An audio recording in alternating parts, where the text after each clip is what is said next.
Hello everyone, welcome to part 12 of What If Goku Trained Deku. If you guys enjoyed this episode so far, then show your support. Hope everyone enjoys and have a good day. Izuku woke up and gets ready for school, but when he looked outside, it was pouring. He would usually fly over to Momo's, but he uses instant transmission this time around. When he teleports to her, Momo freaks out. Oh god, I don't think I will ever get used to that. Oh hey, seems like you're already at school, Izuku says as he gives a light smile. Yeah, that's because I have a surprise for you. It's a gift for winning the sports festival. Congratulations. Momo gives Izuku some katsudon that she had made herself. Izuku gets excited because that's his favorite food. Yo, is that katsudon? It's one of my favorite foods. And you made this. Thank you very much. I'm going to kill this before Goku suddenly shows up out of nowhere and eats it all for himself. Izuku scarfs down the katsudon, leaving none in sight. Momo was glad that he enjoyed it. They put their shoes in their shoe lockers and then they run by Ida. Izuku tried talking to Ida. Hey dude, are you alright? I hope your brother's doing alright. Don't worry Midoriya, there's nothing to be concerned about. I apologize for making you worry, but everything will be fine. Ida gives a fake smile and walks away. Izuku isn't really buying it. He knows something is up. The class gets ready and Aizawa makes his announcement. Hello everyone. Today we will have a class on hero informatics. You guys will need to have code names, so time to pick your hero identities. This is related to the pro hero draft picks I mentioned before. Usually, students wouldn't have to worry about the draft until their second or third year, but your class is different. Pros are investing in your potential. Aizawa shows the poll for the total offers of each of the students. Izuku scored the highest amounts of offers in his class. Despite if you had any offers or not, you all will be interning with pros. After talking about the internships, Midnight comes into the class so she can help decide hero names for the class. This would go about the same as in canon, but the only difference is that Izuku is more confident and prideful when he chooses his name. By the time the class gets to go through their offers, some of the classmates see that they would have gotten offers from Goku and All Might. Since Goku isn't an official hero, All Might will be there. The students that Goku reached out to were Momo, Bakugo, Uraraka, Ida, Todoroki, and Kirishima. Besides Momo and Bakugo, when the others saw the name Goku, they assumed it was the guy who trained Izuku and All Might, so they asked the green-haired boy to confirm it. They mark Goku as their hero work study besides Ida. They are excited to learn how to become as strong as Izuku and All Might. Everyone picks the hero they decide to have their work study with. As Izuku and his friends were about to leave the class to carry on with their day, All Might speed blitzed by so he could have a chat with Izuku. Ha ha ha ha, I am here. Hello young Midoriya. I would like to talk to you for a second. All Might and Izuku go to a place where they can talk alone. Hey, what's up, All Might? What would you like to talk about? All Might seemed to be freaking out. He tells Izuku, my former master, Gran Torino, will join us on our work study. He knows about our secret as he was friends with my predecessor. Gran Torino would like to see your progress with One for All. Really? I get to meet your former master. That's awesome. Izuku was in awe and excitement. Getting to meet All Might's former master feels so surreal to him. Yes, young Midoriya. He used to teach here in UA even though it was for a short period of time, and he was my homeroom teacher. He is also curious about our usage of Kai. After hearing that, Izuku gets very excited to meet him. Now it's the day for everyone to go to their work studies. Goku, All Might, Izuku, and Momo are waiting at the UA entrance for the other students and for Aizawa and Shinso since the Eraser hero wanted to bring Shinso into the hero course. Goku introduces himself to everyone there that doesn't know him. Hello everyone, my name is Goku. I saw that all of you have great and unique potential and I want to help you get stronger than ever. You guys have amazing power, but imagine how strong you could be with the power of Kai and spiritual control. I believe you all have the potential to be even greater than ever. Uraraka asks Goku, are you talking about the stuff that Deku can do like flying and shooting energy blasts? Yes, and all of you can do it too. You all can become as strong as me or even stronger if you work hard enough. Goku tells the girl, getting her pumped up. She believes in her heart that she will become strong enough to become a strong hero and give her parents a fruitful life. Izuku gets Goku's attention and asks, what are we doing on the lookout? Isn't our normal spot at the beach? Oh my god. Let's just get this shit over with already. Bakugo complains. Goku looks at the new students and gets their attention. Alrighty, all new students come with me. I would like to train your physical strength first, but All Might said we only had a week, so I will teach you what I can. Goku smiles and gives a thumbs up to both All Might and Aizawa, letting them know that he has it handled for the day. Aizawa activated his quirk and looked at the students with his devilish red eyes. You all better listen to Goku and not goof around. So be good or else. This sent chills down everyone's spine. The eraser hero deactivates his quirk. Shinso walks to the edge of the lookout and freaks out. So am I the only one wondering why we are on a floating building in the sky? Kirishima's like, whoa dude, this is hella cool. I can't believe a place like this exists. Awesome. Everyone else looks out the edge and freaks out. All Might try to calm everyone down. I understand this whole thing is overwhelming.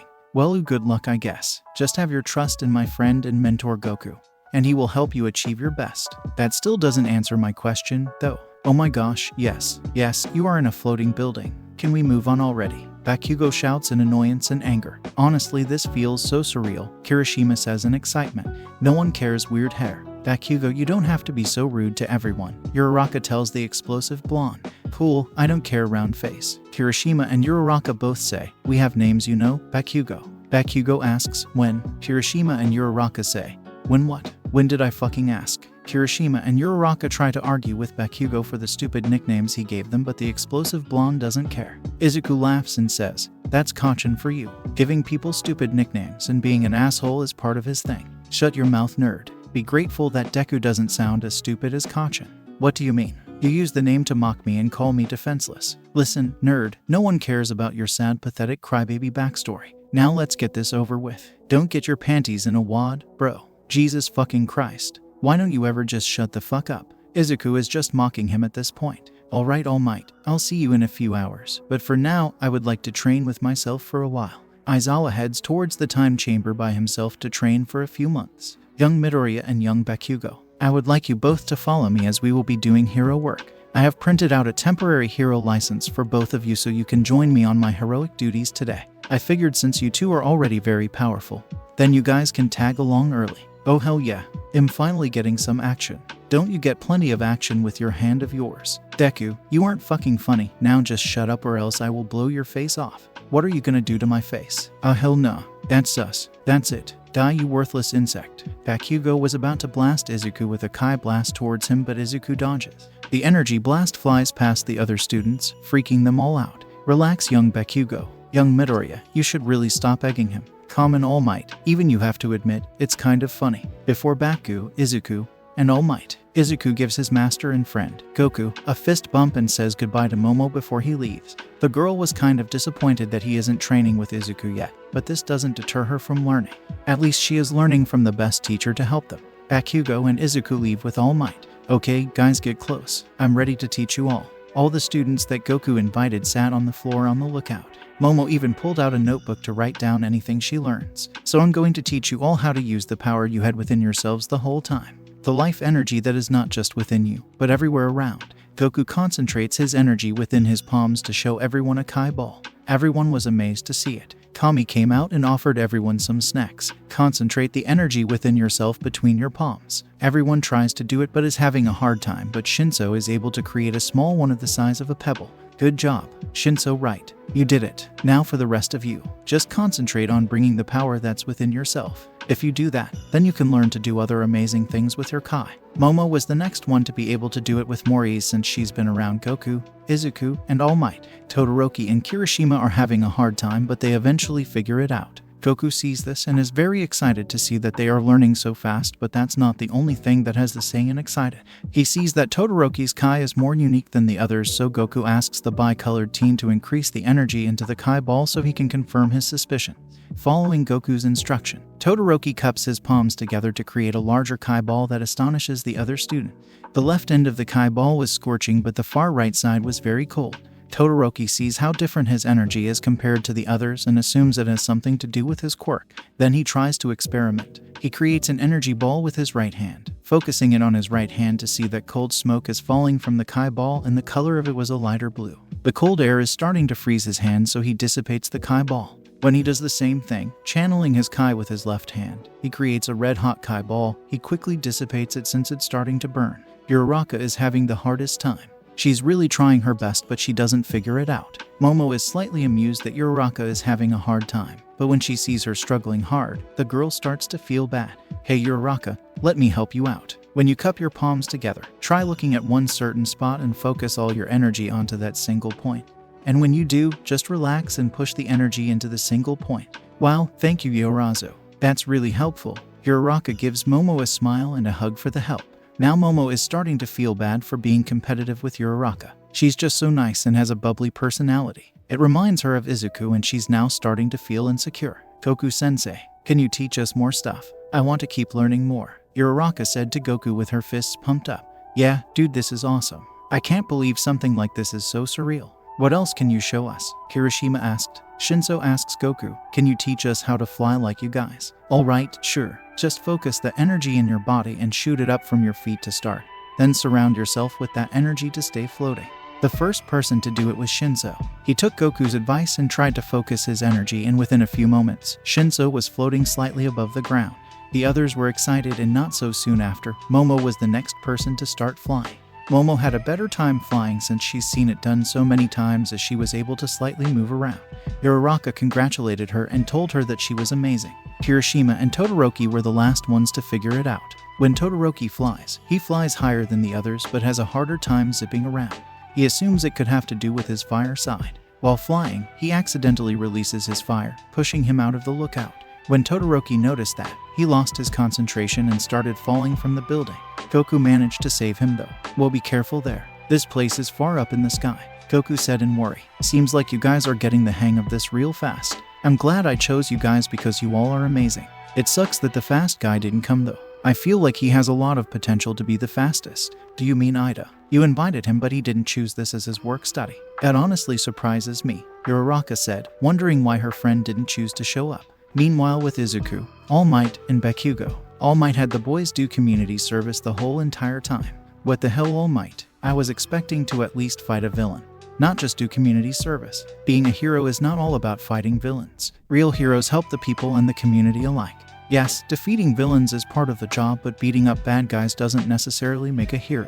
All Might tells the blonde while picking up trash. Bakugo couldn't disagree with that logic, so he continues to pick up litter. Not so soon after, All Might had a serious look on his and blitzed away. Bakugo and Izuku soon followed suit. They all ended up on top of a large skyscraper building. When Izuku and Bakugo appeared right behind the hero, they were confused because it seemed like there was nothing happening until they noticed a girl trying to jump off the building. All Might grabbed onto the girl right when she jumped, holding her while flying next to the building. The girl felt someone holding onto her and assumed it was an angel until she opened her eyes and saw the number one hero, All Might. The girl was shocked as she was not expecting All Might, and the boys were also surprised because they weren't expecting any of this. After a moment of processing the situation, Izuku puts on his big All Might smile and asked the girl if she was alright, floating next to All Might. The girl is flabbergasted. All Might gently put her down on the building. Hey there, there's no need to do that. If you want to talk about it, what's wrong?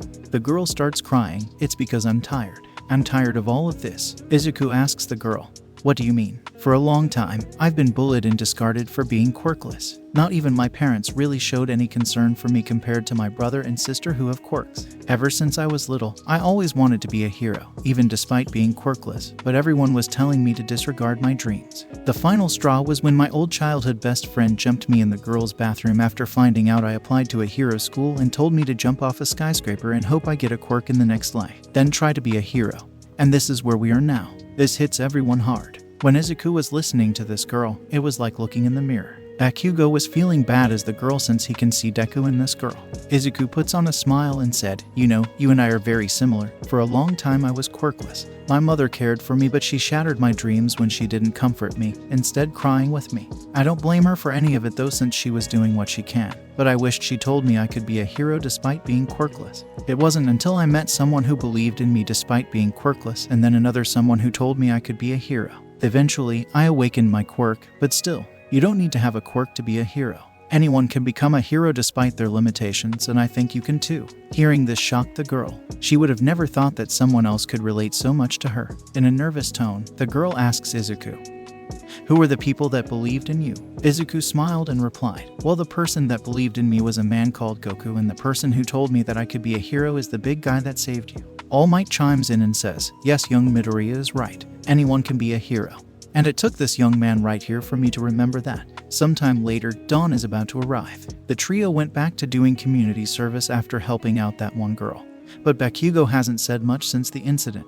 After a minute, All Might decided to end things. Alright guys, let's call it a day. You two did so much good today. Like I said before, things like these, like helping the community, are things others should do, not just heroes. Let's get the others and relax. They all put their hands on Izuku and teleport to the lookout. When they arrived, they see Goku and the other students meditating. When Goku felt their presence, the Saiyan quickly got up to greet them, and the other students did too. Momo runs up to Izuku to show him everything she learned. She created a Kai ball and started manipulating its shape to things like animals, and even formed it into the shape of Izuku. Then the girl snaps her finger and blows it up. Uraraka also shows off by flying around Izuku. Wow, you two already learned how to control your energy and you're able to fly. Congrats you guys. Aizawa finally comes out of the time chamber, clothes tattered. When All Might sees the eraser hero, he tries talking to him. Oh hey Aizawa, have you been in there all by yourself? Yeah, but after a few months, I was feeling like I was losing it being alone in there. I'm surprised Aizawa. I think you're coming close to being as strong as me. All Might says as he smacks Aizawa in the back. Well All Might, Goku, I'm going to go home and sleep in the comfort of my own bed. I'll see you around. And Shinso, if you choose to stay with everyone else today, that's up to you. Well, everyone, I bet it's been a long and eventful day for you. Now I think it's time for everyone to unwind and relax. Seeing that you all learned to fly, come fly with me to the beach. All Might leap off the lookout and heads to the beach where Goku, Izuku, and All Might usually hang out at. He keeps a slower pace though so the others could fly along. They all make it there. Since we're here, I'm going to go take a dip in the ocean. All the other students were confused, but they decided to go along with it and start swimming, except for Bakugo, Shinso, Todoroki. They don't feel like swimming. Bakugo was sitting on the deck of the beach and was in his thoughts. He was thinking back to the time when he told Izuku to jump out of a window. Seeing the girl from before brought back those memories, and he started feeling guilty. He was thinking, what if Deku decided to jump out the window? Momo, Uraraka, Izuku, and Kirishima were splashing each other. Izuku sees Bakugo chillin', so he does a massive Texas splash and splashes the blonde chihuahua with the water. What the hell? Who fucking splashed me? Bakugo sees Izuku laughing his ass off, so he knows who the culprit is. He quickly lets go of his guilt and shouts, "You motherfucker, I'm going to drown you." Bakugo in a furry speed blitz towards Izuku and decks him into the ocean, head first. They both fly out of the sea and start swinging at each other. All Might was about to step in to stop them, but Goku stops the hero from stepping in. Goku would start getting hungry, so he decided to go deep into the ocean. After some time, he flies out with a massive squid around 60 feet. Everyone else saw and couldn't believe that Goku actually found that thing in the ocean. All Might asked Goku, "Hey Goku, can you please explain to me why you have a massive squid with you? This is going to be my dinner," Goku says as he cooks the creature with a Kai blast. "I can buy you food, you know." Good idea. I could always go for seconds. All Might dropped to the floor. "Well everyone, are you all hungry? I'm going to order us something to eat." All Might pulls out his phone and calls up the nearest pizza joint. "Oh, you're ordering pizza. Get me one that's Hawaiian." All Might decides to order extra pizzas just in case so he doesn't eat everyone else's share. Then All Might realized that Goku asked for Hawaiian. While everyone's waiting on the pizza, Goku asks Todoroki, "Hey you, can you help me cook this squid with your fire power?" This had everyone comedically drop to the floor. It was starting to get dark and everyone was drying off, except for Todoroki because he was chillin' the whole time. The pizza finally arrived as All Might gave Goku 10 boxes for himself so he doesn't eat everyone else. This had the other students dumbstruck.